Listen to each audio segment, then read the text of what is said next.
क्यों दिया था श्राप माता लक्ष्मी को भगवान विष्णु ने? दोस्तों, एक बार की बात है, भगवान विष्णु के मन में अचानक से विचार आया कि उन्हें एक बार मृत्यु लोक का भ्रमण करना चाहिए। जब उन्होंने अपने इस विचार के बारे में देवी लक्ष्मी को बताया तो उन्होंने कहा कि मैं भी आपके साथ चलना चाहती हूँ। जिस पर भगवान विष्णु ने कहा कि मुझे इसमें कोई आपत्ति नहीं है, लेकिन वहां आपको मेरे कहे अनुसार ही चलना होगा। मां लक्ष्मी इस बात के लिए राजी हो गई। दोस्तों, कुछ समय बाद भगवान विष्णु और मां लक्ष्मी दोनों मृत्युलोक यानी धरती पर पहुंच गए। कुछ दूर जाने के बाद भगवान विष्णु ने माता लक्ष्मी को कहा कि आप कुछ समय के लिए यहीं मेरी प्रतीक्षा करें और जब तक मैं लौटकर ना आऊं कहीं नहीं जाएगा। उस समय तो देवी लक्ष्मी ने भगवान विष्णु की मानकर उन्हें हाँ कर दी। लेकिन थोड़े ही समय बाद जिस दिशा में भगवान विष्णु गए थे उसी दिशा की ओर चल पड़ी। अभी माता लक्ष्मी उसी दिशा की ओर जा ही रही थी कि तभी रास्ते में उन्हें पीले पीले सरसों के लहलहाते खेत दिखे। इन फूलों की खूबसूरती को देखकर मां लक्ष्मी बहुत प्रसन्न हो गईं और उन्होंने सरसों के फूल से अपना खूब श्रृंगार किया। जब वे आगे बढ़ी तो उन्हें गन्ने के खेत नजर आए और माता लक्ष्मी गन्ने तोड़कर चूसने लगी।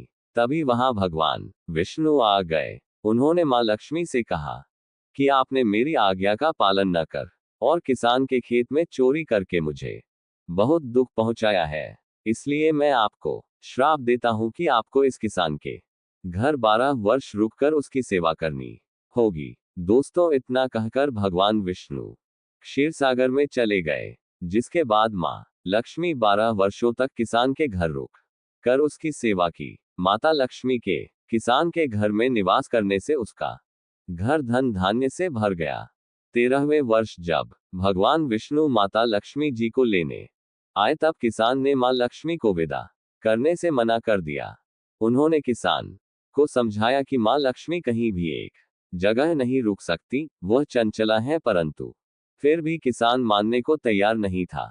दोस्तों, किसान का ये रवैया देखकर मां लक्ष्मी को एक युक्ति सूझी। उन्होंने कहा कि कल तेरस के दिन तुम अपने घर की अच्छे से साफ सफाई करके शाम को घी का दीपक जलाकर मेरी पूजा करना।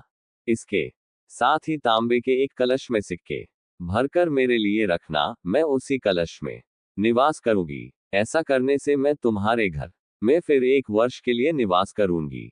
मां लक्ष्मी के कहे अनुसार किसान ने ठीक वैसे ही किया।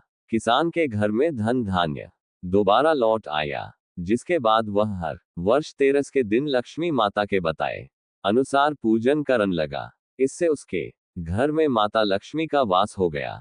मान्यता है कि इसी के बाद हर साल कार्तिक मास के कृष्ण पक्ष की तेरस को धनतेरस का त्योहार मनाया जाने लगा।